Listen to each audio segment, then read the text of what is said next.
ரோமருக்கு எழுதின நிருபம் 7ஆம் அதிகாரத்துக்கு திருப்புவோம். ரோமருக்கு எழுதின நிருபம் 7ஆம் அதிகாரம் முதல் 4 வசனங்களை நான் உங்களுக்கு வாசிக்கிறேன். ரோமர் 7 முதல் 4 வசனங்கள். நியாயப்பிரமாணத்தை அறிந்திருக்கிறவர்களுடனே பேசுகிறேன்.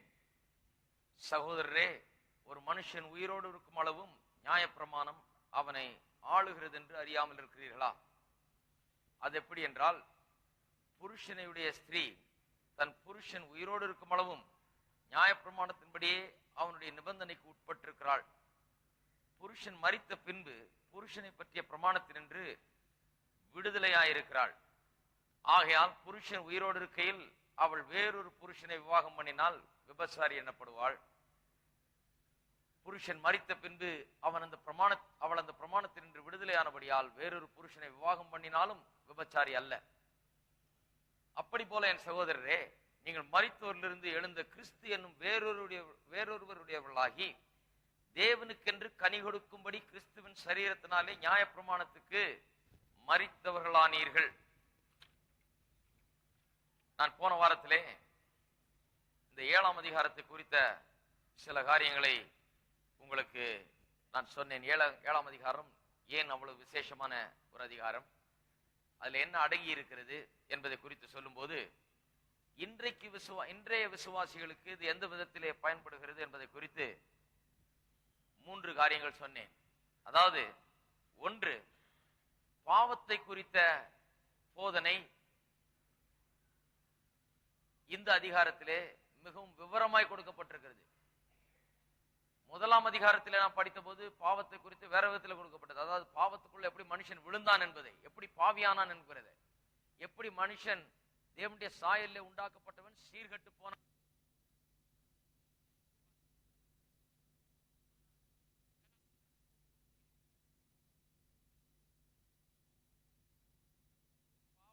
விழுந்தான் என்பது அல்ல, பாவம் எப்படிப்பட்டது, பாவத்தின் தன்மை என்ன, அது எவ்வளவு கொடூரமான தன்மை உள்ளது, எப்படி ஆளுகிறது, அரசாளுகிறது, எப்படி ஒருவனை ஆட்டி படைக்கிறது, அவனுடைய மனசாட்சிக்கு விரோதமாகவே செய்ய வைக்கிறது, தேவனுடைய பிரமாணங்களுக்கு விரோதமாகவே செய்ய வைக்கிறது, அதனுடைய வல்லமை என்ன, இந்த பாவத்தினுடைய தன்மை என்ன என்பதை பற்றி இந்த அதிகாரத்தை விட வேத புஸ்தகத்திலேயே வேற ஒரு அதிகாரம் கிடையாது. அவ்வளவு அழகா விளக்குறதுக்கு இந்த அதிகாரம் தான் சிறந்த அதிகாரம். 2வது உங்களுக்கு சொன்னேன், நியாயப்பிரமாணத்துக்கும் விசுவாசிக்கும் உள்ள உறவு என்ன என்பதை இந்த அதிகாரம் நன்றாய் விளக்குகிறது. நியாயப்பிரமாணம் எப்படிப்பட்டது, அதனுடைய தன்மை என்ன, இன்றைய விசுவாசிக்கும் நியாயப்பிரமாணத்துக்கு என்ன உறவு என்பதை இந்த அதிகாரம் விளக்குகிறது என்று சொன்னேன். கடைசியாக ஒன்று சொன்னேன், நியாயப்பிரமாணம் ஒரு மனுஷனை ரட்சிக்கவோ அல்லது பரிசுத்தமாக்கவோ முடியாது என்பதை இந்த அதிகாரம் விளக்குகிறது. இந்த 3 காரியங்கள் தான் இந்த அதிகாரத்தினுடைய கருத்து என்று போன வாரத்தில் உங்களுக்கு சொன்னேன். இப்பொழுது நாம் தொடர்ந்து பார்ப்போம். இந்த முதல் 6 வசனங்கள் நான் உங்களுக்கு 3 பிரிவாக, இந்த 7ஆம் அதிகாரத்தை உங்களுக்கு 3 பிரிவாக பிரித்து காட்டினேன் போன வாரம். முதல் 6 வசனங்கள் முதல் பிரிவு. அதிலே விசுவாசி நியாயப்பிரமாணத்துக்கு விசுவாசிக்கு என்ன உறவு, அல்லது விசுவாசி எப்படி நியாயப்பிரமாணத்திலிருந்து விடுதலையாக்கப்பட்டிருக்கிறான் என்பதை விளக்க பார்க்கிறார். எந்த அளவுக்கு அவன் விடுதலை ஆயிருக்கிறான் என்பதை சொல்லும்படியாக தான் இந்த முதல் சில வசனங்கள் கொடுக்கப்பட்டிருக்கிறது. ஒவ்வொரு வசனமாய் வாசிப்போம். இப்பொழுது முதல் வசனத்தை முதலாவது பார்ப்போம். நியாயப்பிரமாணத்தை அறிந்திருக்கிறவர்களுடனே பேசுகிறேன். சகோதரரே, ஒரு மனுஷன் உயிரோடு இருக்கும் அளவும் நியாயப்பிரமாணம் அவனை ஆளுகிறது என்று அறியாமல் இருக்கிறீர்களா? இங்க நியாயப்பிரமாணம் என்று சொல்லுகிறது மோசேயினால் கொடுக்கப்பட்ட 10 கற்பனை என்கிற நியாயப்பிரமாணத்தை குறிக்கவில்லை. அது அதில் அடங்கி இருக்கிறது ஒழிய அதைத்தான் குறிக்கிறது என்று அல்ல. இங்கேதான் பெரிய ஒரு தவறை அநேகர் செய்து விடுகிறார்கள். வெறும் மோசேயினால் கொடுக்கப்பட்ட 10 கற்பனையை இது குறிக்கவில்லை. நியாயப்பிரமாணம் என்று சொல்லுகிறதுனாலே அதை குறிக்கிறது என்று எண்ணிக்கொள்ளக்கூடாது. இது நியாயப்பிரமாணம் என்று சொல்லும் போது எல்லா மனுஷரும் தேவனுடைய பிரமாணத்தை கொண்டிருக்கிறார்கள். 10 கற்பனை என்ன, தேவனுடைய பிரமாணம் ஒன்று இருக்கிறது, மாரல் லா, இப்படிதான் வாழ வேணும், இது தப்பு இது சரின்னு தேவனுடைய பிரமாணம் ஒன்று இருக்கிறது. நியாயப்பிரமாணம் என்பது அதனுடைய சமரி, அதனுடைய பொருள் அடக்கம் தான், அதனுடைய சுருக்கம் தான் நியாயப்பிரமாணம், அந்த மோசேக்கு கொடுத்த நியாயப்பிரமாணம். 10 கற்பனை என்பது தேவனுடைய நன்னெறிகள், எப்படி வாழ வேண்டும் என்று தேவன் விரும்புகிறார், என்ன வேண்டும், எப்படி இருக்க வேண்டும், the moral law, எப்படி ஒரு மனுஷன் ஒழுக்கத்தோடு வாழ வேண்டும் என்கிறதற்கு தேவன் சில சட்டத்திட்டங்களை வைத்திருக்கிறார். அதனுடைய சுருக்கம் தான் 10 கற்பனை ஒழிய அது இஸ்ரவேல் மக்களுக்கு கொடுக்கப்பட்டது. 10 கற்பனை இல்லாத புறஜாதிகள் என்ன பண்ணுவார்கள்? அவர்களுக்கு மனசாட்சியில தேவனுடைய கட்டளை எழுதப்பட்டிருக்கிறது என்று வேதம் சொல்லுகிறது. அப்ப எல்லாருக்கும் கற்பனை இருக்குது, இஸ்ரவேலருக்கு மட்டுமல்ல. 10 கற்பனை பெற்ற மோசையும் அவனுடைய ஜனங்களும் மட்டுமல்ல. 10 கற்பனைனா என்னன்னு தெரியாத ஆளுக்கு கூட 2ஆம் அதிகாரத்தில் பார்த்தோம், அவனுடைய மனசாட்சியிலே தேவனுடைய கட்டளைகள் எழுதப்பட்டிருக்கிறது. ஆகையால் தான் பொய் சாட்சி சொல்லும் போது இது தவறு என்று அவன் உணர்கிறான். ஆகையால் தான் கொலை செய்யும் போது ஒரு தவறு என்கிற அந்த மனசாட்சி அவனுக்கு அது சொல்லுகிறது. ஆகையால எல்லாருக்குமே கற்பனை இருக்குது. ஆகையால் இது இஸ்ரவேலுக்கு கொடுக்கப்பட்ட நியாயப்பிரமாணமும் அதனுடைய சடங்காச்சாரங்களும் சம்பிரதாயங்களும் பலிகளும் அதை மட்டும் குறிக்கவில்லை. பொதுவாக எல்லா மனிதருக்கும் உள்ளத்தில் எழுதப்பட்டிருக்கிற பிரமாணத்தையும் மோசையினால் கற்பலகையிலே எழுதி சுருக்கமாய் கொடுக்கப்பட்ட அந்த 10 கற்பனை எல்லாவற்றையும் சேர்த்துதான் இங்கே நியாயப்பிரமாணம் என்று சொல்லுகிறது. அதை நாம் நன்றாய் புரிந்து கொள்ள வேண்டும். இரண்டாவது, சகோதரரே என்று சொல்லும் போது அநேகர் நினைக்கிறார்கள் இது யூத சகோதரர்கள், யூதர்களை குறித்து தான் அப்படி சொல்றார், இவர் யூத மார்க்கத்தை சேர்ந்தவர், ஆகையால் யூதர்களை தான் அப்படி சொல்றார். யூதர் அப்படி சொல்லல. அவர் யூதர்களை குறித்து 9ஆம் அதிகாரத்தில் பேசும்போது வேற விதமா சொல்லுகிறார். மாம்சத்தின்படி என் இனத்தாராகிய என் சகோதரருக்கு பதிலாக நானே கிறிஸ்துவை விட்டு சபிக்கப்பட்டவனாக வேண்டும் என்று விரும்புவேனே என்று சொல்லுகிறார்.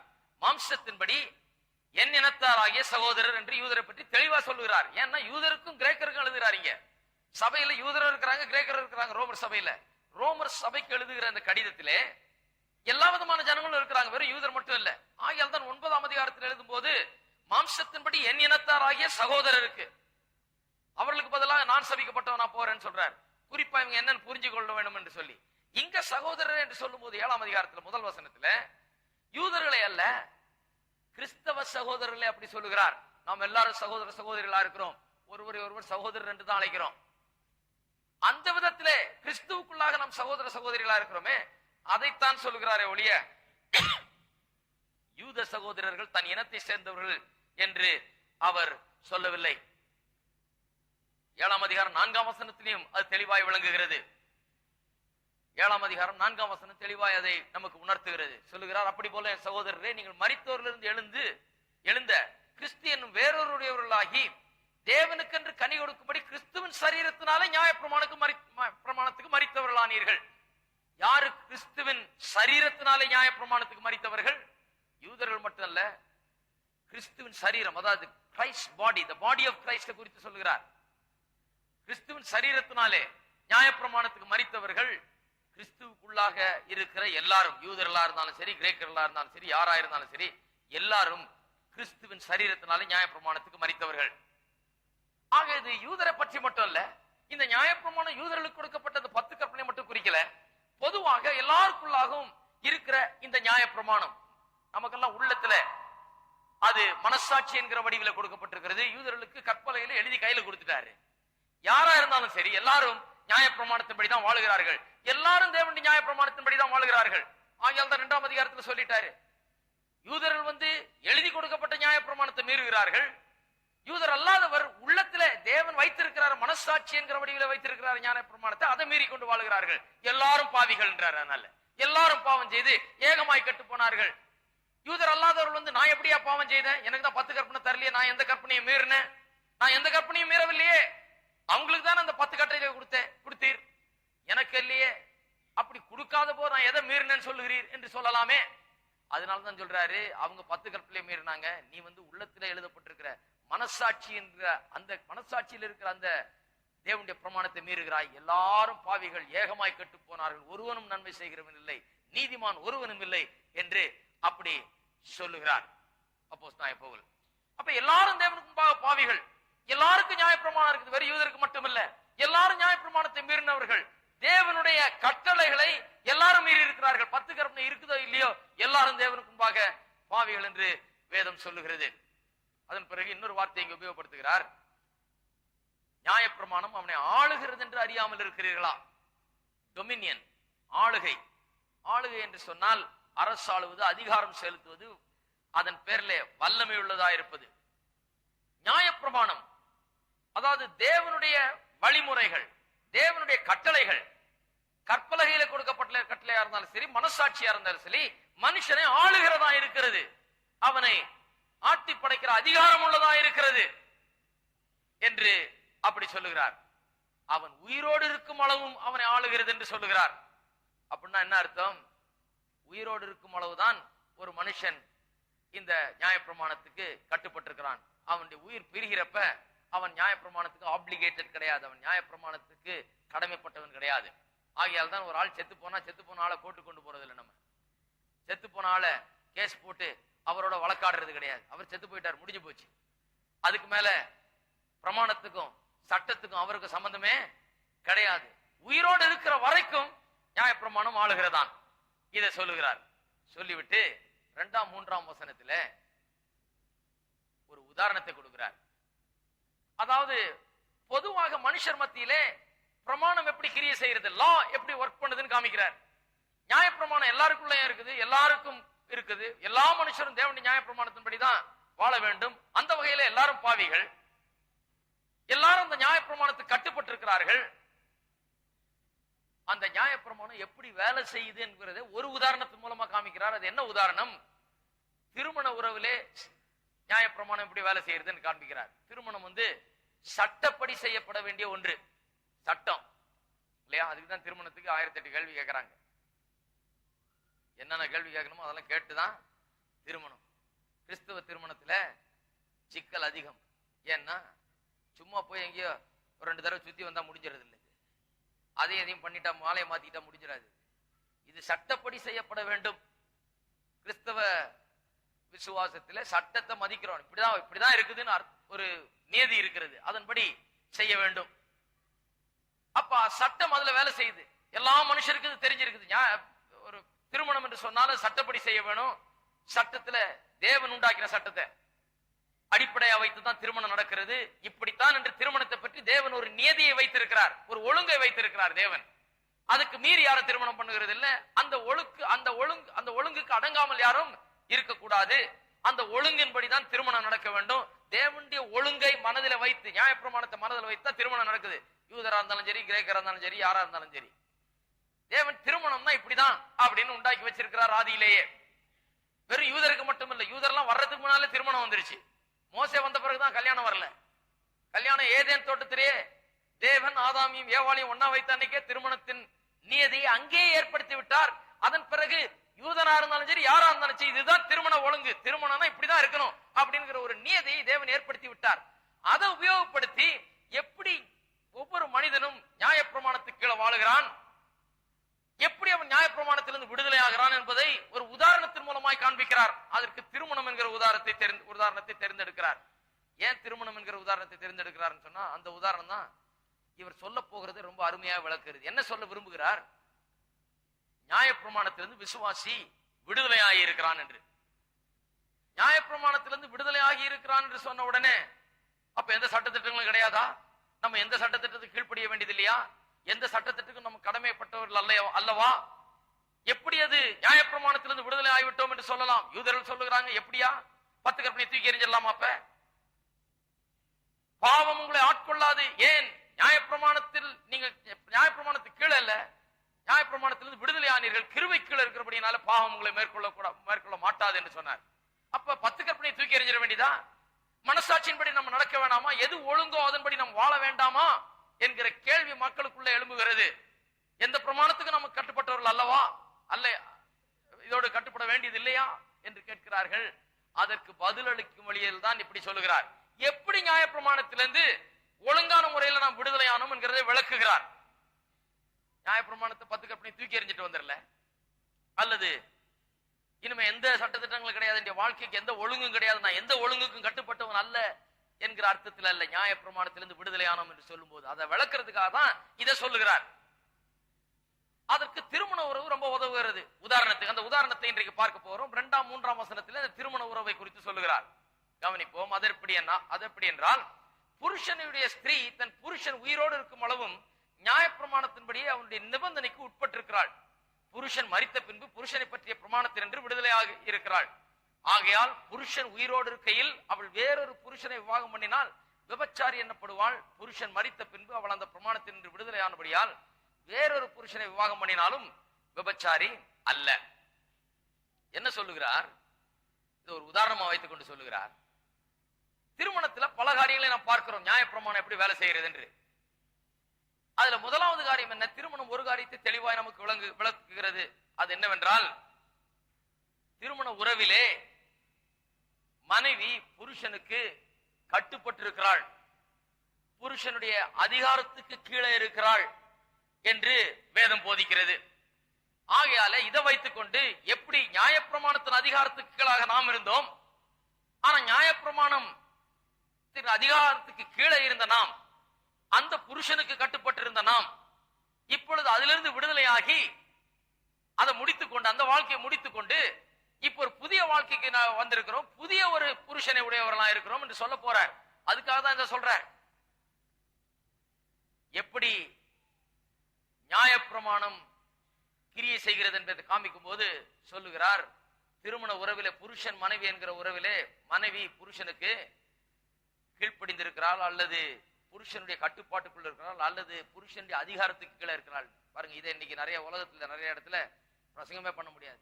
அமெரிக்காலாம் இது கொஞ்சம் விலைக்கு சொல்லலைன்னா கல்லால் அடிச்சிருவாங்க. தப்பிச்சு பொழைச்சுதான் நான் ஓடி வந்திருக்கிறேன். ரொம்ப ஜாக்கிரதையா இருக்கணும். அங்க இந்த கீழ்ப்படிதல் அப்படிங்கிற வார்த்தையை வேணான்றாங்க. புருஷனுடைய அதிகாரத்துக்கு கீழே இருக்கிறதுங்கிறதே கூடாது, அதை தூக்கி எறிங்கன்றாங்க. திருமண வாக்குறுதி கொடுக்கும் போது அப்படி மனைவி வாக்குறுதி கொடுக்கிறாள் புருஷனுக்கு, உமக்கு கீழ்ப்படியவும் செய்ய வேணாம். அந்த கீழ்ப்படியன்ற வார்த்தையை எடுத்துட்டாங்க. இன்னும் கொஞ்ச நாள் போனா நீ எனக்கு கீழ்ப்படிவேன்ற வடிவில் கொண்டு வந்துருவாங்க போல, எப்படின்னு தெரியல. அந்த அளவுக்கு மாறிடுச்சு. இன்றைக்கு இதை சொன்னா உலகத்துல ஒரு அஃபென்சிவா இருக்குது. அதாவது அவர்களுக்கு என்னையா இந்த நவநாகரிக உலகத்துல புருஷன் மனைவியின் மேல அதிகாரம் உள்ளவனா இருக்கிறான் வேதம் சொல்லுது. இதெல்லாம் பழமைவாதம். இதெல்லாம் பழைய டாக்டர். இதெல்லாம் இன்றைய வாழ்க்கைக்கு ஒத்து வராது. பவுல அப்போஸ்தலன் பழமைவாதி. அவர் பழையதை பேசிட்டு இருக்கிறாரு. இதெல்லாம் இன்னைக்கு ஆகாது. புருஷன் எப்படி, மனைவி எப்படி புருஷனுடைய அதிகாரத்துக்கு கீழே இருக்க முடியும் அப்படின்னு சொல்லுறாரு. இதை வியாக்கியானம் பண்ணுகிற சில வேத போதகர்களும் என்ன சொல்லிடுறாங்க, இவர் சொல்லுகிறது அன்றைய வாழ்க்கைக்கு பொருந்துகிறது. ஒருத்தர் சொல்றாரு அன்றைய வாழ்க்கைக்கு இது பொருந்தும், இன்றைய வாழ்க்கைக்கோ இது பொருந்தாது. நல்லா கவனிங்க, இன்றைய வாழ்க்கைக்கு ஏன் பொருந்தாது? ஏன் அப்படி சொல்றாங்கன்னா, அவங்களுக்கு புருஷன் அதிகாரம் உள்ளவனா இருக்கிறான் மனைவியின் மேல போது ஒரு தவறான அதிகாரத்தை தான் இவங்களுக்கு இது குறிக்கிறது. அதனாலதான் இவங்க வேணான்றாங்க. யாரும் உங்களுக்கு வேதத்தை சரியா போதிக்கல. எபேசியர் 5ஆம் அதிகாரம் 22ஆம் வசனத்திலே சொல்லி இருக்கிறத தவறாய் புரிந்து கொண்டிருக்கிறார்கள். கிறிஸ்து சபைக்கு தலையா இருக்கிறது போல புருஷனும் மனைவிக்கு தலையா இருக்கிறாள் என்று சொல்லி இருக்குதாங்க. இதை எப்படி புரிஞ்சுக்கிட்டாங்க சிலரு? புருஷன் மனைவிக்கு தலையா இருக்கிறாள்ன்றத சிலர் என்ன பண்ணிட்டாங்க, புருஷன் மனைவிக்கு தலையா இருக்கிறாள்ன்றதை புரிந்துகிட்டு என்ன சொல்றாங்க, புருஷன் தலைனா மனைவி வாலு அப்படின்னு ஒரு பிரசங்கம். மனைவி ஒண்ணும் இல்ல, மனைவி யாரு? நான் தான் தலை, மனைவி வாலு. வாலு ஒண்ணுமே பண்ண முடியாது. தலை எங்க இழுக்குதோ அங்கதான் வாலு போக முடியும். இப்படி நினைச்சிட்டாங்க.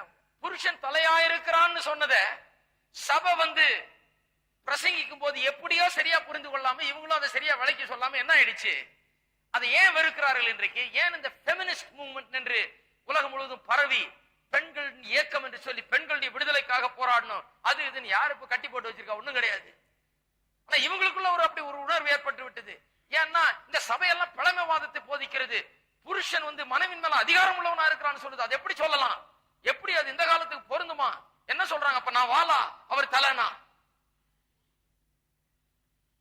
அது மாதிரி சிலர் வாழ்ந்து காமிச்சிட்டாங்க. கிறிஸ்தவர்கள் பைபிள்ல சொல்லி இருக்குது, பேசாம இரு நீ. புருஷன் சொல்ற பைபிள சரியா வாசித்து பாரு, என்ன ஜெபம் பண்ற நீ? பைபிள சொல்லி இருக்குது, பேசாம இரு நீ, வாழ் நீ, பேசாம பின்னால வா. அப்ப வெறுக்கத்தான் செய்வாங்க. இதனாலதான் வெறுக்கிறாங்க. வாலு வாலு வாலுன்னு மனைவியை வாலாக்கி இப்ப அந்த வாலான மனைவி தலையானு பாத்துட்டு, அதுதான் ஃபெமினிஸ்ட் மூவ்மெண்ட். நான் வால் இல்ல, நான் வாலா இருக்க மாட்டேன். இதுக்கெல்லாம் சேர்ந்து ஒரு இயக்கம் வச்சு, இதுக்கு ஒரு தலைவியை வச்சு நம்ம எல்லாம் சேர்ந்து போராடணும். நம்மள வால் நினைச்சிட்டு இருக்காங்க, நம்ம எப்படியாவது தலையாகணும் அப்படின்னு அவங்க போராடிட்டு இருக்காங்க. தலைகளா போச்சு பாருங்க, குழம்பி போயிருக்குது, உலகமே குழம்பி போயிருக்குது. அமெரிக்கால இன்னைக்கு ஏன் அவ்வளவு டிவோர்ஸ்? அவ்வளவு பாருங்க, 4 கல்யாணம் நடந்தா 3 கல்யாணம் டிவோர்ஸா. நான் ஒரு ஆள்கிட்ட சொன்னேன், குதிரை பந்தயத்துல போய் பந்தயம் பெட் பண்றவங்க கூட இதுல பெட் பண்ண மாட்டாங்க, இங்க போய் கல்யாணம் பண்ண மாட்டாங்க. 4ல 3 ஃபெயிலியர்னா இதுல போய் யாராவது பண்ணுவாங்களா? அதனாலதான் நான் இந்தியாவுக்கு போறேன். ரொம்ப பிரச்சனை பாருங்க, வாழவே முடியாது. திருமண வாழ்க்கைன்னு சொன்னா ஒரு 30 வருஷம் 30. எங்க அப்பா அங்க வந்திருந்தாரு ஒரு முறை, நான் அங்க இருக்கும்போது. வந்த உடனே எங்க போனாலும் எங்க அப்பா அம்மா 2 பேரும் வந்து கூட்டிட்டு அங்க போவேன். அங்க பாக்குறவங்களாம், ஓ எத்தனை வருஷம் ஆச்சு நீங்க கல்யாணம் ஆயி? எங்க அப்பா உடனே, எனக்கு 30 வருஷம் ஆச்சு, 35 வருஷம். இப்ப 50 வருஷம் ஆயிடுச்சு. ஒருத்தர் சொல்றாரு, too long to live with one woman. ஒரே மனைவியோட இவ்வளவு நாள் வாழ்ந்தீங்களா? எப்படியா வாழ்ந்தீங்க? ஆச்சரியமா இருக்கிறது. அப்படிப்பட்ட ஒரு கலாச்சாரம். ஏன்னு சொன்னா இதுதான் பிரச்சனை. தலையா இருக்கிறான் புருஷன் போதித்ததுனால, வாளா இருக்கிறான் போதித்ததுனால, இப்போ வாளா இருக்க பிடிக்காம நான் தலையாகணும் அவங்க போராட்டம் பண்ணிட்டு இருக்கிறாங்க. வேதம் அப்படி சொல்லவில்லை. புருஷன் மனைவிக்கு தலையா இருக்கிறான்னு சொன்னா போட்டு காலில் மிதிச்சு வாழ மாதிரி இழுத்துட்டு போய் தரன்னு இழுத்துட்டு போய் சொன்னதை செய், அப்படி அல்ல. அந்த விதத்தில் அதிகாரம் உள்ளவனாய் இருக்கிறான் என்று சொல்லவில்லை வேதம். நன்றாக புரிந்து கொள்ள வேணும். வேதம் அதை போதிக்கிறது கிடையாது. வேதம் பெண்களை இழிவுபடுத்துகிறது போதிக்கிறது கிடையாது. வேதம் பெண்களை தாழ்வாய் நடக்கிறது கிடையாது. வேதம் பழைமைவாதம் கிடையாது. வேதத்துலதான் எல்லா விதமான விடுதலையும் வேதத்தில் அடங்கி இருக்கிறது. வேதத்தின் சத்தியத்தை புரிந்து கொண்டா விடுதலையோட, சந்தோஷத்தோட, சமாதானத்தோட, நிம்மதியோட வாழ முடியும். அதைத்தான் இந்த உலகத்துக்கு நாம் இன்றைக்கு சொல்ல வேண்டியதா இருக்குது. வேதத்தை புரியாதனால வேதம் ஏதோ இவங்களுக்கு எதிராக இருக்குதா நினைச்சிட்டு இருக்காங்க. கிடையாது. தாய்மார்களே, வேதம் உங்களுக்கு உங்கள் பட்சத்தில் இருக்கு, உங்களுக்காக இருக்குது. தாய் குலத்தை எம்பக்களுக்கு பாக்குறேன்னு பாக்காதீங்க. சத்தியத்தை சொல்றேன். சரி, தலையா இருக்கிறான்னு சொன்ன உடனே நீ வாளுன்னு சொல்லி போயிடுச்சு ஒரு கும்பல். இன்னொரு கும்பல் வந்து, நான் தலையா இருக்கிறேன்னா அவ காலா இருக்கிறான். நான் எந்திரிக்கவே மாட்டேன், நான் ஒண்ணும் செய்ய மாட்டேன், நான் உட்கார்ந்த இடத்துல உட்கார்ந்து இருப்பேன். நீ எனக்கு காலாரு, நான் தலை, நான் ஒண்ணுமே செய்ய மாட்டேன் அப்படின்னு. உடனே அமெரிக்காலாம் என்னாச்சு? நீ எப்படி ஒண்ணும் செய்ய மாட்டேன், நான் என்ன காலா உனக்கு? நீ எந்திரிச்சு பாதி செய். 50-50 மேரேஜ். 50-50 மேரேஜ்னா நான் சமைச்சா நீ பாத்திரம் கழுவு, நீ பாத்திரம் கழுவுனா நான் சமைக்கிறேன். ரெண்டுத்துல ஒண்ணு என்னன்னு சொல்லிடு, அப்பதான் நீங்க சமையல் ஆகும். என்ன போராட்டம் பாருங்க. வீட்டுக்கு போனா வழியில யோசிச்சுட்டு போன, இன்னைக்கு பாத்திரம் கழுவலாமா, இன்னைக்கு சமைக்கலாமா, ரெண்டுல என்னத்தை செய்யலாம், எது செய்து இன்னைக்கு தப்பிக்கலாம்? என்னன்னு கேட்டா சொல்றாங்க 50-50. இந்த வீட்டுல நடக்கிறது எல்லாம் உறவு வந்து 50-50 அடிப்படையில். இதெல்லாம் நான் ஒத்துக்க மாட்டேன். நான் அந்த பெமினிஸ்ட் இயக்கம், பெண்கள் இயக்கத்தை சேர்ந்த பெண்களுடைய விடுதலை. என்ன நினைச்சிட்டு இருக்கிறீங்க? இந்த பைபிள் எல்லாம் கொண்டாந்துட்டு நீங்க தலையா இருக்கிறீங்க, நாங்க நம்ம காலா இருக்கிறோம் நினைச்சு நாங்க ஓடி ஓடி வேலை செய்யறதுக்கு தேயறதுக்கு முடியாது. நீங்க பாதி செய்யுங்க, நான் பாதி செய்யறேன். முடியலன்னா விட்டுருங்க ஆள. இந்த கல்யாணமே வேணான்னு போறாங்க.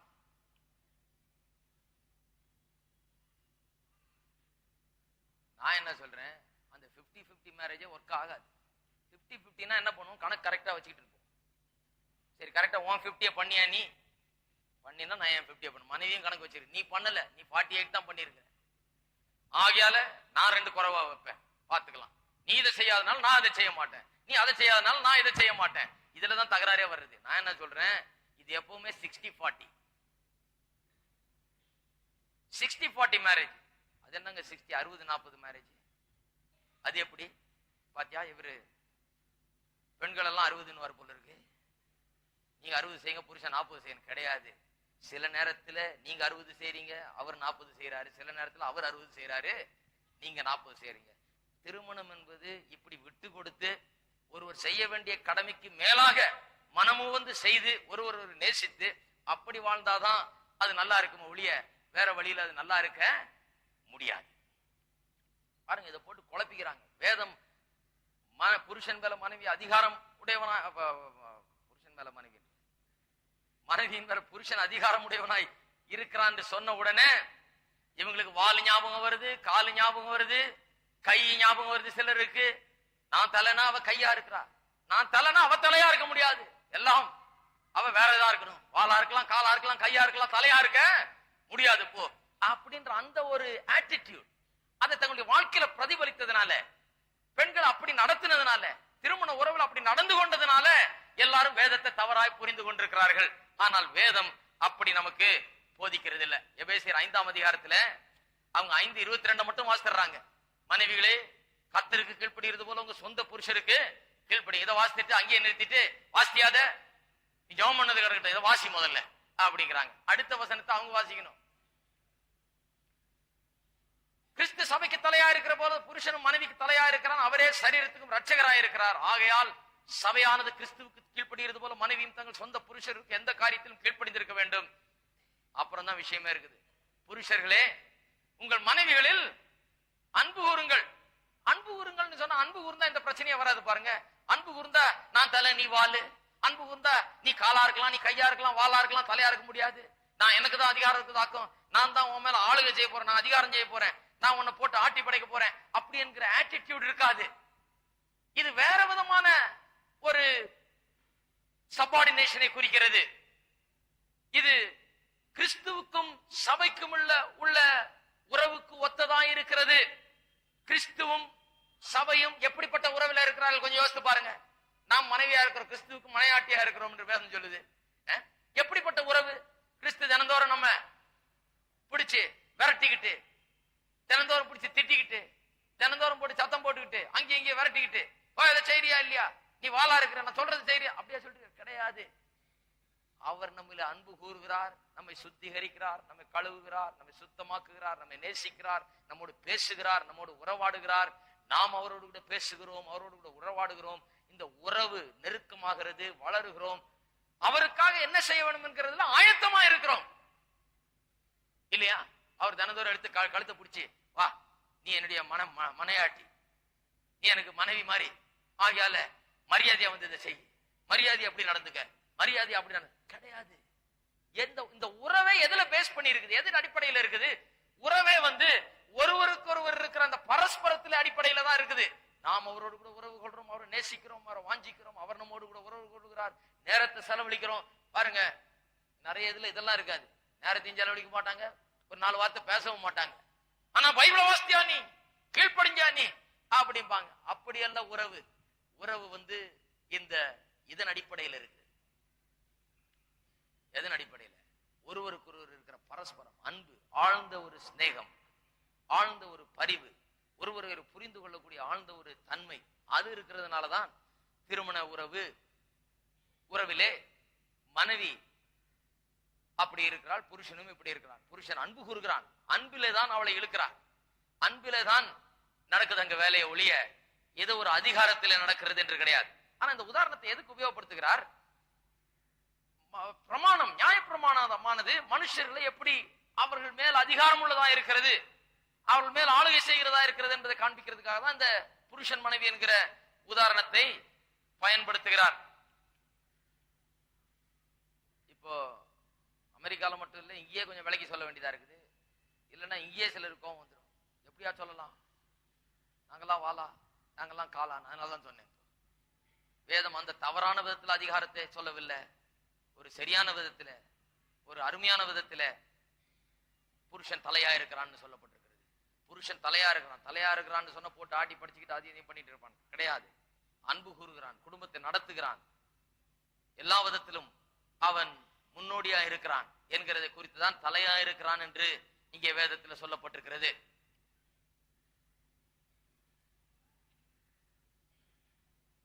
எல்லாம் அமைதியா இருக்கிறீங்க, எல்லாம் ஒரு ஆமேன்னு சொல்லக்கூடாதா?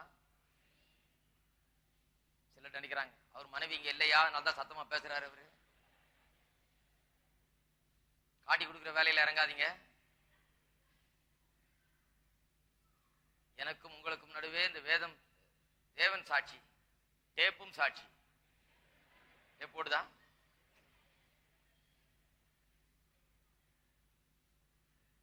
ஒருத்தர் பரவாயில்ல, கல்யாணம் ஆகாதவர், அவருக்கு இதை பற்றி கவலை இல்லை. இன்னொருத்தர் கொஞ்சம் முழிக்கிறார், டேப்பு ஓட்டணுமா என்ன, ஓட்டுங்க. எல்லாரும் ராமன் சொல்லுவோம். சரி, இரண்டாவது காரணம், திருமணத்தை குறித்த உறவை ஏன் இங்க சொல்லுகிறார் என்று சொன்னால், நியாயப்பிரமாணத்துக்கும் மனு வர்க்கத்துக்கும் குடும்பத்திற்கும் இருக்க உறவை காண்பிக்கும்படியாக, எப்படி அந்த உறவு துண்டிக்கப்படுகிறது என்பதை காண்பிக்கிறதுக்காக, எப்படி துண்டிக்கப்பட்டு இன்னொரு புதிய உறவு உண்டாகிறது கிறிஸ்துவுக்குள்ள, அதை காண்பிக்கும்படியாக. இரண்டாவது காரணம் என்ன? முதல் காரணம் நியாயப்பிரமாணம் அதிகாரம் உள்ளதா இருக்கிறது. யார் மேல? மனுவர்க்கத்தின் மேல, மனுஷன் மேல அதிகாரம் உள்ளதா இருக்கிறது, ஆளுகிறது என்பதை காண்பிக்கிறதுக்காக. இரண்டாவது காரணம், இந்த திருமண உறவு என்பது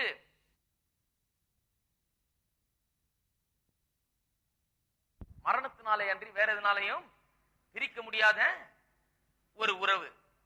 ஆகையால இந்த உறவுல இந்த ரெண்டு பேரும் பிரிஞ்சு அதுல ஒரு ஆள் போய் இன்னொரு திருமணத்தை செய்ய வேண்டும் என்றால், அதுல ஒருவர் செத்தால் தான் இன்னொருவர் அப்படி பண்ண முடியுமே ஒழிய மற்றபடி பண்ண முடியாது என்பதை காண்பிக்கும்படியாக, முடியாது என்கிற நிலையில திருமண உறவு இருக்கிறபடினாலே நியாயப்பிரமாணத்துக்கும் நமக்கும் அப்படிதான் உறவு என்பதை காண்பிக்கும்படியாக இதை சொல்லுகிறார். பாருங்க, தேவன் மனுஷனை சிருஷ்டித்து மனுஷியும் சிருஷ்டித்து ரெண்டு பேரையும் ஒன்றா ஏதேன் தோட்டத்தில் வைத்த போது டிவோர்ஸ் எல்லாம் தேவனுடைய பிளான்ல கிடையாது. டிவோர்ஸ் எல்லாம் அவருடைய பிளான்ல கிடையாது. நிறைய காரியம் தேவனுடைய பிளான்ல எல்லாத்தெல்லாம் இப்ப நடந்துகிட்டு இருக்குது. டிவோர்ஸ் எல்லாம் அவருடைய பிளான்ல கிடையாது. அவர் எப்படி ஆதாமியும் ஏவாளையும் வச்சப்போ மரணம் நம்மை பிரிக்கும் வரை, திருமணத்தின் போது சொல்றோம் இல்லையா, மரணம் நம்மை பிரிக்கும் வரை, அதுதான் கர்த்தருடைய நியதி. இவர்கள் இருவரும் ஒரே மாம்சமா இருப்பார்கள். புருஷன் தன் தாயும் தகப்பனையும் விட்டு தன் மனைவியோட இசைந்திருப்பான். அவர்கள் ஒரே மாம்சமா இருப்பார்கள். அவர்கள் கடைசி வரைக்கும் ஒன்றா இருக்கணும். அந்த திருமண உறவிலே ஒரே ஒரு விதத்துலதான் பிரிவு ஏற்பட முடியும். அது எப்படி? யாராவது ஒருவர் சாகும் போதுதான் அவர்கள் பிரிகிறார்கள், மற்றபடி பிரிவதே இல்லை என்கிற ஒரு நியதி தேவனால் உண்டு பண்ணப்பட்டிருக்கிறது. இது தேவனால் உண்டு பண்ணப்பட்ட காரியம். அப்ப சிலர் சொல்றாங்க, அப்ப டிவோர்ஸ் என்னையா? டிவோர்ஸ் ஆனவங்க எல்லாம் எப்படி? டிவோர்ஸ் நடுவுல வந்தது. அதுதான் இயேசு சொல்லுகிறார். இயேசுவே அதை சொல்லி இருக்கிறார், இது நடுவுல வந்தது. உங்களுடைய இருதய கடினத்தினால் டிவோர்ஸ் வந்தது என்றார். இயேசு வண்டையில கேட்கிறாங்க இல்லையா, ஒரு மனுஷன் தன் எந்த காரணத்தினாலும் தன்னை மனைவியை தள்ளி வைக்கலாமா? ஏன் அப்படி கேட்கிறாங்க என்று சொன்னா, அந்த காலத்துல மனைவி பிடிக்கலன்னா ஏதாவது ஒரு காரணம், சாம்பார் நல்லா இல்ல, இன்னைக்கு நீ நடந்துகிட்ட விதம் நல்லா இல்ல, நீ இதை சொன்னது நல்லா இல்ல, போ வீட்டுக்கு, உங்க அம்மா வீட்டுக்கு போன அனுப்பிச்சு விட்டுருவான். அனுப்பிச்சு விட்டுட்டு பேசாம போய் இன்னொரு கல்யாணத்தை பண்ணிட்டு அதை அனுப்பிச்சு விட்டேன், இப்போ இதான் என் மனைவி அப்படின்னு சொல்லி இருப்பான். இப்படி இவர்கள் அபியூஸ் பண்ணி கொண்டிருந்தார்கள். பெண்களை கீழ்த்தரமா நடத்தி கொண்டு, எனக்கு பிடிக்கல ஆனால் அனுப்பிச்சிட்டேன், நான் இப்ப புது கல்யாணம் பண்ணிக்கிறேன் அப்படின்னு சொல்லி ஒரு வார்த்தை சொன்னா போதும், வெளியே போனா போயிடணும், அவ்வளவுதான், அதோட முடிஞ்சது. ஆனா உலகத்தின் பார்வையில் அவர் தொடர்ந்து இவனுடைய கணவன் என்ற இவனுடைய மனைவி என்றே எண்ணப்படுகிறாள். ஆகையால் அவ ஒரு தனியா ஒரு வாழ்க்கையும் உருப்படியா வாழ முடியல. அவன் நொந்து கொண்டு வாழ்நாள் முழுக்க இவனுடைய மனைவி என்கிற பெயர்லயே வாழ்ந்து வர. ஆனா இவன் புது கல்யாணம் பண்ணிக்கிறான். அந்த பெண்ணுக்கு எந்த வழியும் இல்லாமல் அவள் அப்படியே இருக்கிறாள். ஆகையால் இறக்கப்பட்டு இந்த தீமையான உலகத்தில் இப்படிப்பட்ட தீமைகள் நடக்கிறது என்று சொல்லி ஒரு கன்செஷனா ஆண்டவர் அலோவ் பண்ணாரு. சரி, இப்படித்தான் நீ இந்த அக்கிரமத்தை தான் பண்ணணும்னா இப்படி பண்ணு, ஒரு சீட்டையாவது எழுதி கொடு, தள்ளுதற் சீட்டையாவது எழுதி கொடு, பில் ஆஃப் டிவோர்ஸ்மெண்ட், டிவோர்ஸ் பேப்பரையாவது கொடுத்து அனுப்பியா, போகும்போது அவன் பேப்பரோடையாவது போய் ஏதாவது ஒரு வாழ்க்கை ஆரம்பிக்கலாம். என்னைக்குமே உன் மனைவியா இல்லையான்னு தெரியாத நிலையில வாழ்ந்து கொண்டிருக்க வேண்டியது இல்லையே அப்படின்னு சொல்லி இறக்கத்துல அப்படி பண்ணாரு ஒழிய அது தேவனுடைய செய்யப்பட்டது. டிவோர்ஸ் பண்ணவங்கள தேவன் ஒன்னும் வானத்திலிருந்து அக்னி கொண்டு போட்டு எரிச்சு போட்டுறது இல்ல. பரிதாபப்படுறாரு. இந்த தீமையான உலகத்துல, இப்படிப்பட்ட மோசங்கள் நிறைந்த உலகத்துல இப்படி எல்லாம் நடக்கிறது. அப்படி நடக்கும் போது அவர்களுக்கு என்ன பண்ணுகிறது? நம்முடைய தேவனை போல இரக்கமுள்ள தேவன் யாரும் கிடையாது. அவர் சொல்றாரு, அட்லீஸ்ட் ஒரு பேப்பரையாவது கொடுத்து அனுப்பு, போய் ஒரு மரியாதையோட கண்ணியத்தோட வாழ முடியும் அப்படின்னு சொல்லி அனுப்புகிறார். அதுதான் டிவோர்ஸ். ஆனா பவுல் இங்க பேசுகிறது தேவனுடைய ஒரிஜினல் பிளான், தேவனுடைய நீதி. தேவனுடைய நீதி எப்படி? திருமணம் என்று சொன்னால் அவர் கடைசி வரை ஒன்றா இருக்கணும். மரணத்தை தவிர வேற எதுவும் அவர்களை பிரிக்கவே முடியாது, பிரிக்கவே கூடாது என்கிற அர்த்தத்துல தான் இங்க சொல்லுகிறார். மூன்றாவது எதுக்கு இந்த திருமணத்தை குறித்த உதாரணத்தை உபயோகப்படுத்துகிறார் சொன்னால், திருமண உறவிலே ஒருவர் மரிக்கும் போது இன்னொருவர் நியாயப்படி கர்த்தருடைய ஒழுங்கின்படி திருமணம் செய்து கொள்ளலாம். அது தவறு அல்ல. ஒருவர் மரிக்கும் போது இன்னொருவர் அடுத்து திருமணம் செய்து கொள்ள வாய்ப்பு இருக்கிறது. அப்படி பண்ண வேண்டும் என்றால் பண்ணிக்கொள்ளலாம் என்கிற ஒரு நியதி திருமண உறவிலே இருக்கிறது. ஒருவர் செத்துட்டா மறு திருமணம் பண்ணிக்கொள்ளலாம் என்கிற நியதி தேவனுடைய நியதிக்கு ஒத்தது. அது தேவனுடைய பிரின்சிபல், அது செய்யலாம், அதுல எதுவும் தவறே கிடையாது. ஆகையால இதை ஏன் சொல்றாருன்னு சொன்னா, எப்படி நாம் நியாயப்பிரமாணத்தோடு விவாகம் பண்ணப்பட்டிருந்தோம், இணைக்கப்பட்டிருந்தோம், அது நம்மை அதிகாரம் செலுத்தி வந்தது, அதுல நாம் கட்டப்பட்டிருந்தோம், மரணத்தை தவிர எதுவுமே நம்ம அதை விட்டு பிரிக்க கூட முடியாது. ஆனால் இப்பொழுது மரணத்தின் மூலமாய் நாம் பிரிக்கப்பட்டிருக்கிறோம். நியாயப்பிரமாணத்திலிருந்து பிரிக்கப்பட்டு அந்த புருஷன் போய் இப்ப வேற புது புருஷனுக்குள்ள நம்ம வந்திருக்கிறோம். புது புருஷனுடைய நோடு கூட புதிய ஒரு வாழ்க்கைக்குள்ள நுழைந்திருக்கிறோம் என்று சொல்லுகிறதுக்காக தான் இவ்வளவு சொல்லுகிறார். இதை விளக்குகிறதுக்காக. கடைசியாக திருமண உறவு எந்த நோக்கத்தோடு செய்யப்படுகிறது என்பதை, திருமண உறவிலே நோக்கம் ஒன்று இருக்கிறது. பல நோக்கங்களிலே ஒரு முக்கியமான நோக்கம் என்ன? இவர்கள் ஒரு சந்ததியை எழுப்ப வேண்டும், அவர்கள் கனி கொடுக்க வேண்டும், இவர்கள் மூலமா ஒரு சந்ததி எழுப்ப வேண்டும் என்கிறது ஒரு நோக்கமா இருக்கிறது. தேவன் சொன்னார், பலுகி பெருகி பூமியை நிரப்புங்கள். இந்தியாவில் அதை கரெக்டா செய்திருக்கிறாங்க. வேற எதுவும் கீழ்ப்படிஞ்சாங்களான்னு தெரியல. இதை கரெக்டா எல்லா தேசத்தை காட்டிலும் நம்ம தேசத்துல கரெக்டா இதை கை கொண்டிருக்கிறாங்க. பலுகி பெருகி பூமியை நிரப்புங்கள். அன்னைக்கு காலியா இருந்தது, எல்லாம் நிரப்புங்க சீக்கிரம். இன்னைக்கு கிட்டத்தட்ட ஃபுல்லா இருக்குது போல இருக்கு. அந்த திருமணத்துல எல்லாம் வாழ்த்துவாங்க பாருங்க, 16 பெற்று பெருவாழ்வு வாழ்க. எனக்கு இது எப்பவுமே சந்தேகம், என்ன அப்படி சொல்றாங்களே. இதை கேட்டு போய் தான் அவங்க ஆளுக்கு 16 பாலிசியில இருக்காங்க. அப்புறம் ஒருத்தர் அன்னைக்கு பேசிட்டு இருந்தேன், எனக்கு அவ்வளவு தமிழ்ல இந்த இதெல்லாம் தெரியாது பாருங்க. ஒருத்தர் போய் அவர் சொன்னாரு, ஐயோ அந்த 16 அது இல்லைங்க, இந்த 16 பிள்ளைய பார்க்க சொல்லல, 16 விதமான ஆசீர்வாதங்களை குறிக்குது அதுன்னாரு. ஐயோ தப்பி விலைக்கு சொல்லக்கூடாதா? சும்மா நீங்க பாட்டுக்கு 16 பெற்று பெருவாழ்வு வாழ்வுன்னு சொல்லிட்டு போயிருங்க. அவன் ஏதோ தப்பா நினைச்சுக்கிறானே, கொஞ்சம் விலைக்கு சொல்லக்கூடாதா? பாருங்க, பலுகி பெருகி பூமியை நிரப்புங்கள்னு சொன்னாரு. பூமியை சரீர பிரகாரமாக நிரப்புறது மட்டுமல்ல, ஒரு ஆவிக்குரிய சந்ததியும் நாம் உண்டாக்குகிறோம், ஆவிக்குரிய பிள்ளைகளையும் நாம் உண்டாக்குறோம். எல்லா விதத்திலையும் பலுகி பெருகி பூமியை நாம் நிரப்ப வேண்டும். திருமணத்தின் நோக்கம் என்ன?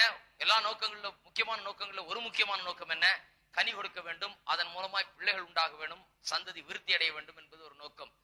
அதே போல இந்த ஆவிக்குரிய திருமணத்துல முதல்ல நியாயப்பிரமாணத்தோடு திருமணம் பண்ணப்பட்டிருக்கிறோம்.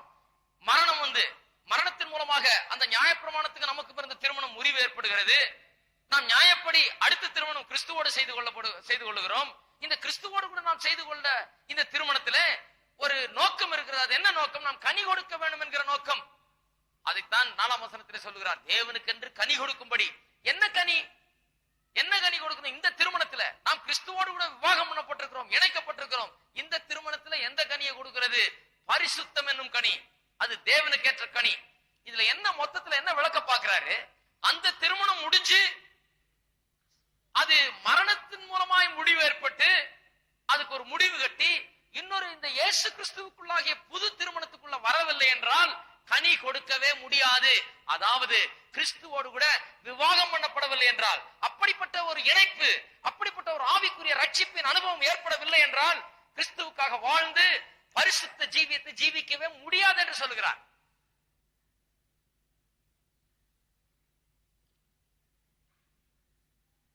அன்னைக்கு ஒரு வெள்ளக்காரர் என்கிட்ட பேசிட்டு இருந்தாரு.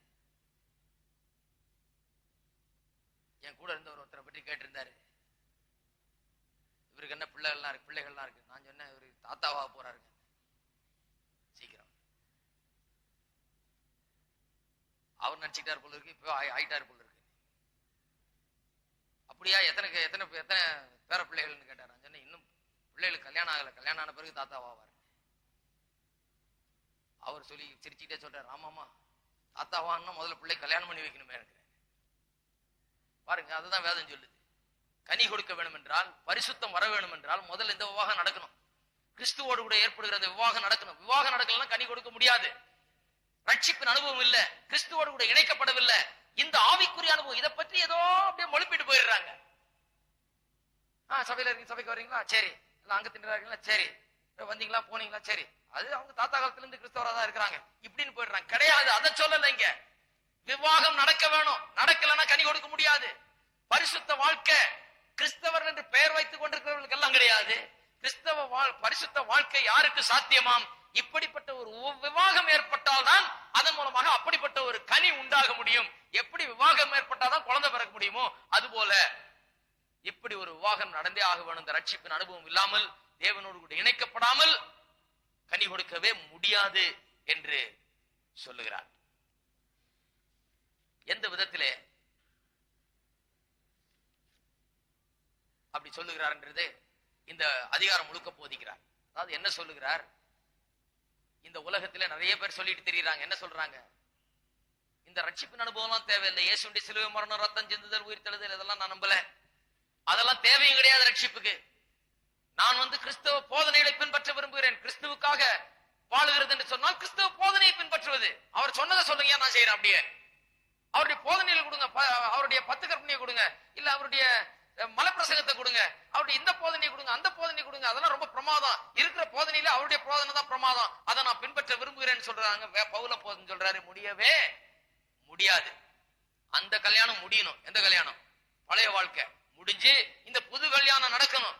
நடந்து இதன் மூலமாய் பிறக்கிற குழந்தைதான் பரிசுத்தமே ஒழிய இந்த ரட்சிப்பின் அனுபவம், பழைய வாழ்க்கைக்கு முடிவு கட்டுற அந்த அனுபவம், புதிய வாழ்க்கையை தொடங்குகிற அந்த அனுபவம் நடக்காமல் பரிசுத்த வாழ்க்கையே முடியாது என்று போதிக்கிறார். இருக்கிறீங்களா? ஆகையால இன்றைக்கு நான் ஒழுக்கமா வாழ்ந்துருவேன், நான் இயேசுவின் போதனையை கடைபிடிக்கிறவன், நான் கிறிஸ்தவனா இல்லாமல் இருக்கலாம், ஆனா போதனையின்படி நடக்கிறவன், இதெல்லாம் சும்மா. போதனை எப்படி கல்யாணம் ஆகாதவன் நான் குழந்தையை பெற்றுருவேன் சொல்ற மாதிரி இருக்கு. கல்யாணம் பண்ணாதான் குழந்தையை பெக்க முடியும். இந்த கல்யாணம் நடந்தா ஆகணும், கிறிஸ்துவோடு கூட இணைக்கப்பட வேண்டும், கிறிஸ்துவோடு கூட இணைக்கப்பட வேண்டும், இந்த விவாகம் நடந்தே ஆக வேண்டும், இல்லைன்னா முடியவே முடியாது. இதை குறித்துதான் இந்த அதிகாரத்துல அவர் விவாதிக்கிறார். இந்த பழைய வாழ்க்கையில் இருக்கிற வரைக்கும் இந்த ரட்சிப்பின் அனுபவத்தை திட்டவட்டமாய் பெற்று அந்த பழைய வாழ்க்கைக்கு முடிவு கட்டி புதிய வாழ்க்கையை கிறிஸ்துவோடு கூட ஆரம்பித்தோம் என்கிற அந்த தெளிவு இருக்கணும் ஒவ்வொருவருக்கும், அந்த அனுபவம் இருக்கணும். அது இருந்தாதான் அடுத்தபடி, இல்லைன்னா அது கிடையவே கிடையாது என்று சொல்லுகிறார். சரி, நியாயப்பிரமாணத்திலிருந்து விடுதலை ஆனீர்கள் என்று சொல்லுகிறார். வேதம் சொல்லுகிறது 6:14 நீங்கள் நியாயப்பிரமாணத்துக்கு கீழ்ப்பற்றாமல் கிருபைக்கு கீழ்ப்பட்டிருக்கிறபடினாலே பாவம் உங்களை மேற்கொள்ள மாட்டாது என்று சொல்லுகிறார். அப்படி என்று சொன்னால் நியாயப்பிரமாணத்துக்கு கீழ்ப்பற்றாமல் என்று சொல்லும் போது எந்த விதத்தில் கீழ்ப்படவில்லை நாம் என்பதை ஒரு நிமிஷம் பார்த்து இதை முடிப்போம். நியாயப்பிரமாணத்துக்கு கீழ்ப்பற்றாமல் என்று சொன்ன உடனே நிறைய பேர் என்ன நினைத்துக்கிறார்கள் கொள்கிறார்கள், அப்ப நான் பழைய ஏற்பாட்டையே வாசிக்க வேணாம், ஏன்னா அதுதான் நியாயப்பிரமாணம். சிலர் என்ன எண்ணுகிறார்கள், பழைய ஏற்பாடு தானே நியாயப்பிரமாணம், அதை நான் இனிமே வாசிக்க மாட்டேன், வெறும் புதிய ஏற்பாட்டை வாசிட்டு போயிடுறேன், நியாயப்பிரமாணம் தேவையில்லை, 10 கற்பனையும் தேவையில்லை, எதுவும் தேவையில்லை. ஆகையால் பழைய ஏற்பாட்டை தூக்கி எறிஞ்சிட்டு அது வேண்டாம் என்று ஒதுக்கி தள்ளிவிட்டு அதை பற்றி நினைக்கவோ அதுக்கு மரியாதை கொடுக்கவோ அதுக்கு பெரிதா எண்ணவோ மாட்டேன். நான் அதை தூக்கி எறிந்து விட்டு நான் பாட்டுக்கு இந்த புதிய வாழ்க்கையை நான் வாழ போறேன் அப்படின்றாங்க. யூதர்கள் குறித்து இது பேசுதுன்னு நினைக்கிறவங்க, எல்லாரும் குறித்து இது பேசுகிறது என்று சொல்லும் போது அவங்க என்ன சொல்றாங்க, அப்ப எந்த கட்டுப்பாடும் எனக்கு கிடையாது, எந்த சட்டமும் கிடையாது, எந்த விதமான நியதியும் கிடையாது, வாழ்க்கையில் எனக்கு எந்த விதமான கட்டுப்பாடும் என்ன கட்டுப்படுத்தவே முடியாது, நான் பாட்டுக்கு நினைச்சதெல்லாம் செய்யலாம், எனக்கு எந்த ரூலும் கிடையாது, எனக்கு எந்த விதமான வாழ்க்கை ஒழுங்கே கிடையாது, எந்த ஒழுங்குக்கும் நான் கட்டுப்பட வேண்டியதில்லை, நியாயப்பிரமாணத்திலிருந்து நான் விடுதலை ஆனேன், நியாயப்பிரமாணத்துக்கு கீழ்ப்பற்றாமல் என்று சொல்லும் போது என்ன ஃப்ரீயா அவிழ்த்து விட்டுட்டாங்க. அவிழ்த்து விட்டதுனால இப்ப நான் போய் என்ன வேணா செய்யலாம், எப்படி வேணா இருக்கலாம், எந்த கட்டுப்பாடுக்கும் நான் அடங்க வேண்டியதில்லை, எந்த ஒழுங்கு எனக்கு தேவையில்லை என்கிற அர்த்தத்தில் சிலர் புரிந்து கொள்கிறார்கள். அதைத்தான் இங்கே பவுல் அப்போஸ்தலன் விளக்குகிறார். அது அப்படி கிடையாது. நியாயப்பிரமாணத்துக்கு கீழ்ப்பற்றாமல் நியாயப்பிரமாணத்திலிருந்து விடுதலையாக்கப்பட்டிருக்கிறீர்கள் என்று வேதம் சொல்லும் போது எந்த விதத்தில் அது சொல்லப்பட்டிருக்கிறது என்பதை சற்று கவனிக்க வேண்டும். எந்த விதத்தில் என்று சொன்னால், நம்மை ரட்சிக்கவோ நம்மை பரிசுத்தமாக்கவோ நியாயப்பிரமாணத்துக்கு முடியாது. ஆகையால் நாம் ரட்சிக்கப்படவோ அல்லது பரிசுத்தமாக்கப்படவோ நியாயப்பிரமாணத்தை சார்ந்து கிடையாது, சார்ந்து வாழுவதில்லை. அந்த விதத்தில தான் நியாயப்பிரமாணத்துக்கு கீழ்ப்பற்றாமல் நியாயப்பிரமாணத்திலிருந்து விடுதலையாக்கப்பட்டிருக்கிறோம். மற்றபடி அதை வாசிக்கிறோம், அதை கனம் பண்ணுகிறோம், அது சொல்லப்பட்டவர்கள் பரிசுத்தமானது, அது தேவனுடைய கருத்துக்கள், அது தேவனுடைய நியதி, அது தேவனுடைய கட்டளை, இதெல்லாம் இருக்குது, அதெல்லாம் இன்னும் இருக்குது, அதெல்லாம் மறையல, அதையெல்லாம் நான் தூக்கி எறிஞ்சிட முடியாது. ஆனால் நியாயப்பிரமாணத்தை செய்கிறது மூலமா நான் ரட்சிக்கப்படுவேன் என்று சொன்னா முடியாது. நியாயப்பிரமாணத்தினால என்ன ரட்சிக்க முடியாது. நியாயப்பிரமாணத்தின்படி நடக்கிறபடினால நான் பரிசுத்தமாக்கப்படுவேன்னா முடியாது. ரட்சிக்கப்படுவதற்கானாலும் சரி, பரிசுத்தமாவதற்கானாலும் சரி, நியாயப்பிரமாணத்தினால் அது முடியவே முடியாது. ஒரு மனுஷனை ரட்சிக்கவும் முடியாது, ரட்சித்த பிறகு அவனை பரிசுத்தமாக்கவும் முடியாது. அந்த நோக்கத்தோடு நியாயப்பிரமாணத்தை பார்க்க கூடாது.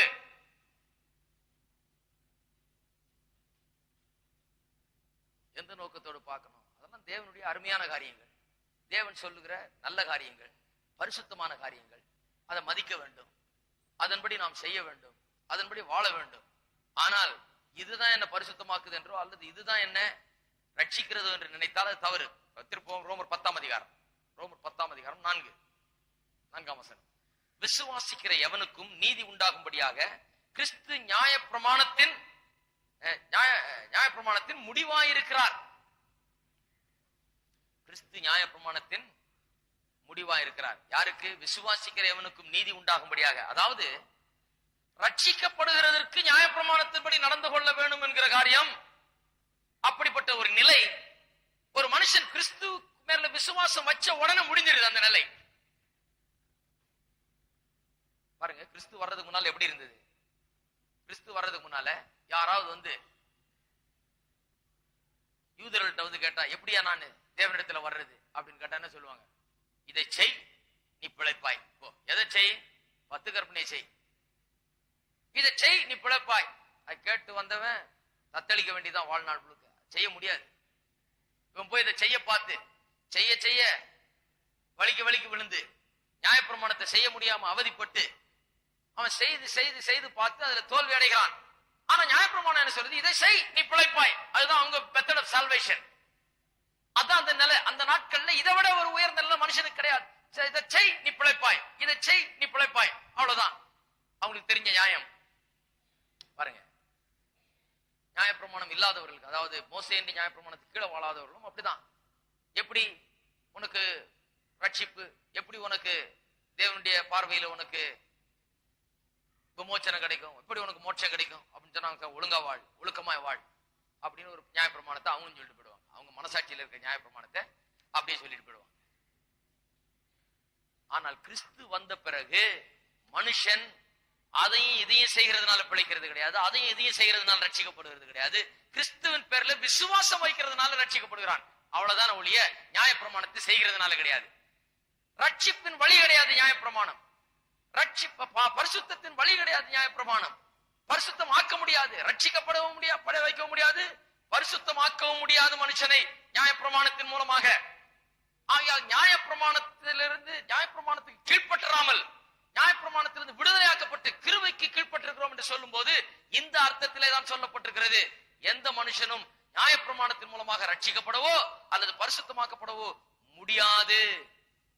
கிருபைக்கு கீழ்ப்பட்டிருக்கிறோம். கிருபை தான் நம்ம ரட்சிக்குது, நம்ம பரிசுத்தமும் ஆக்குகிறது என்கிற காரியத்தை நாம் தெளிவாய் புரிந்து கொள்ள வேண்டும். பாருங்க, எபிரேயர் 8ஆம் அதிகாரத்துக்கு திருப்போம். சில வசனங்களை வாசித்து முடிப்போம். எபிரேயர் 8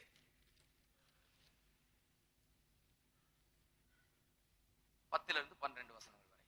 அந்த நாட்களுக்கு பின்பு நான் இஸ்ரவேல் குடும்பத்தாரோடு கூட பண்ணும் உடன்படிக்கையாவது என்னுடைய பிரமாணங்களை அவர்களுடைய மனதிலே வைத்து அவருடைய இருதயங்களில் அவைகளை எழுதுவேன். நான் அவர்கள் தேவனாயிருப்பேன், அவர்கள் என் ஜனமாயிருப்பார்கள். அப்பொழுது சிறியவன் முதற்கொண்டு பெரியவன் வரைக்கும் எல்லாரும் என்னை அறிவார்கள். ஆகையால் கர்த்தரை அறிந்து கொள் என்று ஒருவன் தன் அயலானுக்கும் ஒருவன் தன் சகோதரனுக்கும் போதிக்க வேண்டுவதில்லை. ஏனெனில் நான் அவர்கள் அநியாயங்களை கிருபையாய் மன்னித்து அவர்கள் பாவங்களையும் அக்கிரமங்களையும் இனி நிலையாமல் இருப்பேன் என்று கர்த்தர் சொல்லுகிறார். புதிய உடன்படிக்கையை குறித்து கர்த்தர் சொல்லுகிறாரு. இந்த பிரமாணத்தை என்ன பண்ண போறேன்றாரு? உள்ள எழுதிடுவேன்றாரு, உள்ள வச்சிருவேன். ஆகையால் தான் இயேசு சொன்னார், நியாயப்பிரமாணத்தை அழிக்க அல்ல அதை நிறைவேற்றவே வந்தேன். ஒரு பெரிய டவுட்டை கிளியர் பண்றாரு பாருங்க அப்போஸ்தலன் பவுல். நியாயப்பிரமாணத்தை ஒழிக்கிறது என்று சொன்னா அந்த விதத்துல தூக்கி எறியறதுக்கு வரல, நியாயப்பிரமாணத்தை நிறைவேற்ற வந்தேன் என்று இயேசு சொல்லுகிறார். 10ஆம் அதிகாரம், எபிரேயர் 10ஆம் அதிகாரத்துக்கு திருப்போம். 9ஆம் வசனம்.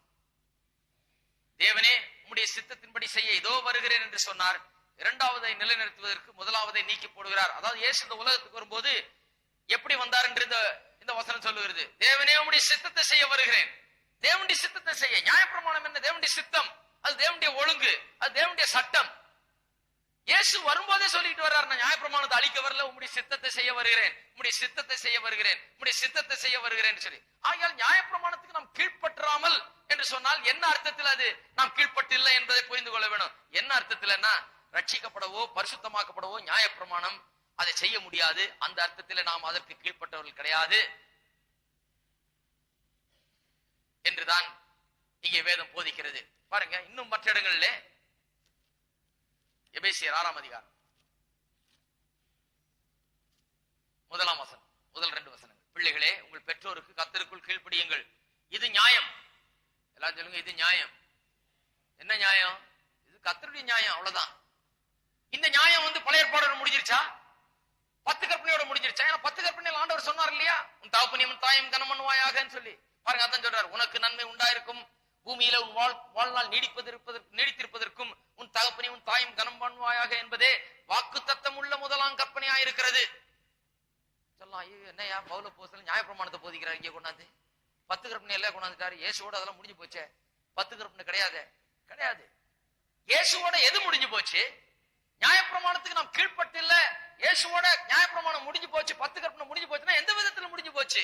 ரட்சிக்கப்பட வைக்க அது வழி அல்ல, நம்மை நீதிமானாக்க அது வழி அல்ல, நம்மை பரிசுத்தமாக்கவும் அது வழி அல்ல. அந்த விதத்துல நியாயப்பிரமாணத்தினுடைய வேலை முடிஞ்சு போச்சு. அது என்னைக்குமே அதனுடைய வேலை அது கிடையாது. அப்படி அதை எண்ணக்கூடாது. நியாயப்பிரமாணத்தை செய்து நான் பரிசுத்தமாக போறேன், நியாயப்பிரமாணத்தை செய்து நான் நீதிமானாக போறேன், நியாயப்பிரமாணத்தை செய்து நான் ரட்சிக்கப்பட போறேன்ற எண்ணம் இருக்கவே கூடாது. நாம் நியாயப்பிரமாணத்துக்கு கீழ்பட்டவர்கள் அல்ல. ஆனா நியாயப்பிரமாணத்தை என்ன பண்றது? அதை மதிக்கலாமா, அதை வாசிக்கலாமா, அதை செய்யலாமா? நிச்சயம் செய்யலாம். ஆகையால் தான் பழைய ஏற்பாட்டையும் சேர்த்து வச்சிருக்கிறோம், ஆகையால் தான் அதையும் வாசிக்கிறோம், ஆகையால் தான் அதில் எழுதப்பட்டவர்களை செய்கிறோம். ஆனா செய்கிறதுனால அது கீழ்பட்டிருக்கிறோம் என்று அல்ல, இது வேற விதம். அது நம்மை நீதிமானாக்குகிறது என்றோ அல்லது பரிசுத்தமாக்குகிறது என்றோ நினைத்து நாம் அப்படி செய்யவில்லை. அது தேவனுடைய கட்டளை, அது நல்ல காரியங்களை போதிக்கிறது, அது பரிசுத்தமானது, அதன்படி நடப்பது நல்லது, அது ஆசீர்வாதத்தை கொண்டு வருகிறது. ஆகையால நாம் அப்படி செய்கிறோம். ஆகையால இதை பற்றி தெளிவா இருக்க வேண்டும். அப்போஸ்தலனாகிய பவுல் என்ன நியாயப்பிரமாணத்தை பிரசங்கம் பண்ணிட்டாரு அப்படின்னு நினைக்க கூடாது. அவர் நியாயப்பிரமாணத்தை ரட்சிப்பின் வழியா போதிக்கல. இதுதான் நியாயம், இதுதான் கரெக்ட், இது கர்த்தருடைய ஒழுங்கு என்று சொல்லுகிறார். யாக்கோபு 2:8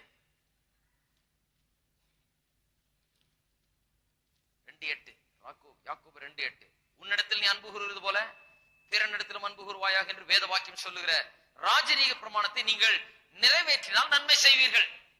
பாருங்க, பிரமாணமே இல்லாம வாழுகிறோமா? நம்ம நியாய பிரமாணத்திலிருந்து விடுதலையாக்கப்பட்டீர்கள் என்று சொன்னபடினாலே எந்த ஒழுங்கு இல்லாம, எந்த நியாய நீதி இல்லாம, எந்த விதமான ஒழுக்க முறைகள் இல்லாம, ஒண்ணுமே இல்லாம இஷ்டத்துக்கு தான் தோன்றித்தனமாய் வாழுகிறோமா? கிடையாது. ராஜரீக பிரமாணம் என்ற பிரமாணத்தை நிறைவேற்றுகிறோம். அது என்ன?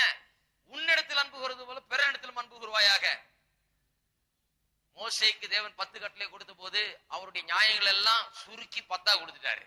மொத்த நியாயத்தையும் சுருக்கி 10 எழுதி கொடுத்தாரு. இயேசு வந்த பிறகு என்ன பண்ணாரு? அதை இன்னும் சுருக்கி 10 ஒன்னாக்கிட்டாரு. இதுதான் எசன்ஸ். புடிச்சுக்க.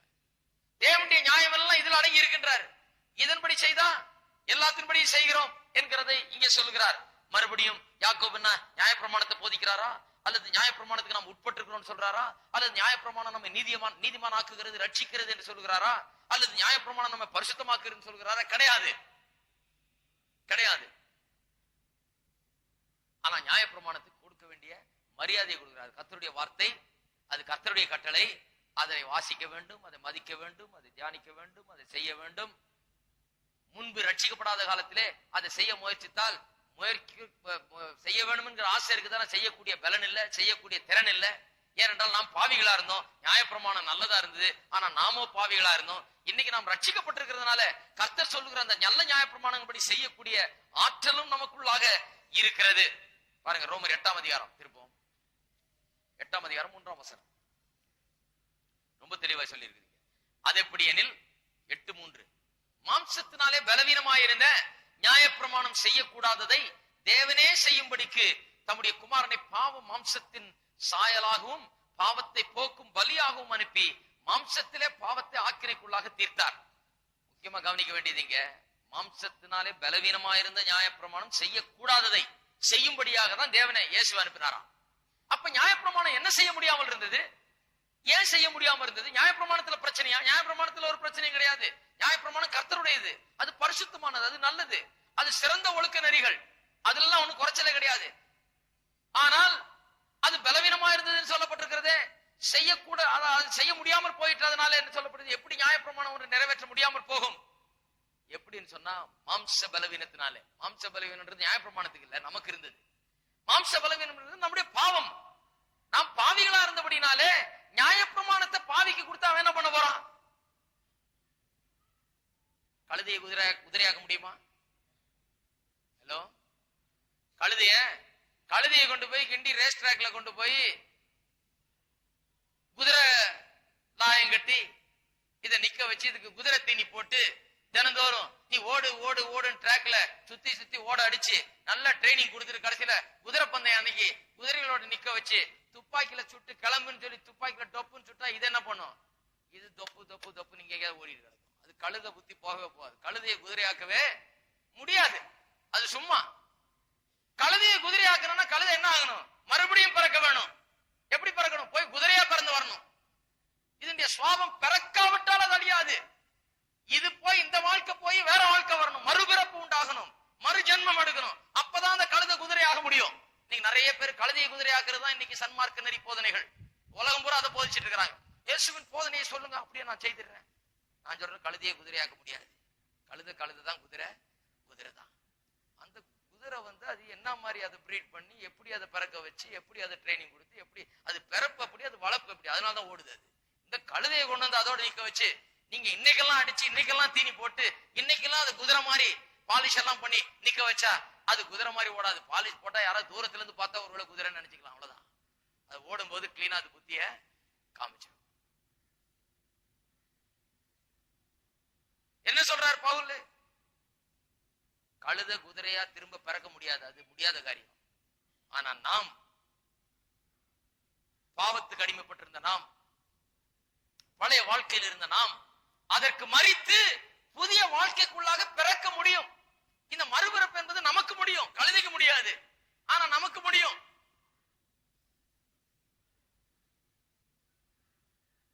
நமக்கு முடியும் போதிக்காதனாலதான் இன்னைக்கு முடியாம இருக்கு. நிறைய பேர் சொல்றாங்க நம்மளும் கழுதை தான். இயேசு போய் அந்த கழுதையை கூப்பிட்டு வர சொன்னார் இல்லையா? நான் தான் அந்த கழுதை, நான் தாயா அந்த அடிமை கழுதை அப்படின்னதுனால அதே அந்த மென்டாலிட்டி தான் இருக்கு. கிடையாது, கழுதை இல்லை, நம்ம என்ன குதிரை. இருக்கீங்களா? பந்தய குதிரை. பிறப்பே வேற, இது தன்மையே வேற, இது வேற ஜென்மம் எடுத்திருக்கிறோம். ஆவிக்குரிய மறுபிறப்பை அடைந்திருக்கிறோம், புதிய பிறப்பில பிறந்திருக்கிறோம். இப்ப நாம் கனி கொடுக்கிறது பரிசுத்தத்தை கனி கொடுக்கிறோம். இது சும்மா 10 கற்பனை அது இதையும் கொடுத்து கொஞ்சம் பாலிஷ் பண்ணி நீ இப்படி செய்ய அப்படி செய்ய நீ ரொம்ப ஆவிக்குரிய மாதிரி தெரிவ அப்படின்னு அது நடக்காது. கழுதை எப்படி குதிரையாக்க முடியாது, அது போல நியாயப்பிரமாணத்தை கொடுத்து ஒரு மனுஷனை நீதிமானாக்கவும் முடியாது, பரிசுத்தமாக்கவும் முடியாது. அதைத்தான் அப்போஸ்தலன் பவுல் போதிக்கிறார். நியாயப்பிரமாணம் செய்ய முடியலையா? எதை செய்ய முடியல? நீதிமானாக்க முடியல, பரிசுத்தமாக்க முடியல மனுஷனை. ஏன்? அவனுக்குள்ள பாவம் இருந்தது, அவனுடைய பிறப்பு அப்படி, அவனுடைய வளர்ப்பு அப்படி. அந்த கழுதைய நியாயப்பிரமாணத்தை கொடுத்து சரி பண்ண முடியாது. மறுபிறப்பு பிறகு. அதனாலதான் நியாயப்பிரமாணம் செய்யக்கூடாது. யார் செய்ததான்? இயேசு செய்தார். இயேசு என்ன செய்தாரு? மறுபிறப்புக்கு வழி உண்டாக்கினார். இந்த கழுதை செத்து குதிரையா பிறக்கிறதுக்கு வழி உண்டாக்கினார். இந்த கழுதையோட வாழ்க்கை முடிஞ்சு அதுக்கு முற்றுப்புள்ளி வைத்து அது போய் அதை அடக்கம் பண்ணி உயிரோடு எழுப்பும் போது பந்தய குதிரையா வரும்படியாக ஒழுங்கு பண்ணினவர் இயேசு. இதுதான் வித்தியாசம். நியாயப்பிரமாணம் செய்யக்கூடாததை இயேசு செய்தார். கடைசியா ஒரு வசனம் வாசிப்போம். ரோமர் 13ஆம் அதிகாரம் 13ஆம் அதிகாரம் 8ஆம் வசனம். ஒருவரிடத்தில் ஒருவர் அன்பு கூறுகிற கடனே இல்லாமல், பாருங்க ரோமர்லயே இருக்கிறோம், இப்ப வேற எங்கேயும் போல. என்ன சொல்றாரு பாருங்க, ஒருவரிடத்தில் அன்பு கூறுகிற கடனே இல்லாமல் மற்றொன்றிலும் ஒருவனுக்கும் கடன் பற்றாதீர்கள். பிறரிடத்தில் அன்பு கூறுகிறவன் நியாயப்பிரமாணத்தை நிறைவேற்றுகிறான். இதெல்லாம் வாசிட்டு ஜனங்க குழம்பி போயிடுறாங்க. அதனாலதான் இப்ப போதிக்கிறேன். என்ன சொல்றாங்க? என்னையா ஒரு இடத்துல நியாயப்பிரமாணத்துக்கு நீங்களாக்கி விடுதலையாக்கப்பட்டிருக்கிறேன்னு சொல்லி இருக்குது. இங்க இதை செய்கிறவன் நியாயப்பிரமாணத்தை நிறைவேற்றுகிறான்னு சொல்லி இருக்குது. விடுதலையா இருக்கிறோமா இல்ல நிறைவேற்றணுமா? ரெண்டுத்துல ஒண்ணு சொல்லுங்க. விடுதலை ஆயிட்டுனா விடுதலை ஆயிட்டுன்னு சொல்லுங்க, நிறைவேற்றினா நிறைவேற்றணும் சொல்லுங்க. நான் சொல்றேன், விடுதலை ஆகிவிட்டோம். நியாயப்பிரமாணத்திலிருந்து நீங்களாக்கி விடுதலையாக்கப்பட்டிருக்கிறோம். நியாயப்பிரமாணம் சிலுவையில் அறையப்பட்டிருக்கு. இதெல்லாம் வேதம் சொல்லுது. நியாயப்பிரமாணத்தை சிலுவையில் அறைஞ்சாச்சு. பிரமாணங்களுக்கு உட்பட்டவர்கள் அல்ல நாம்.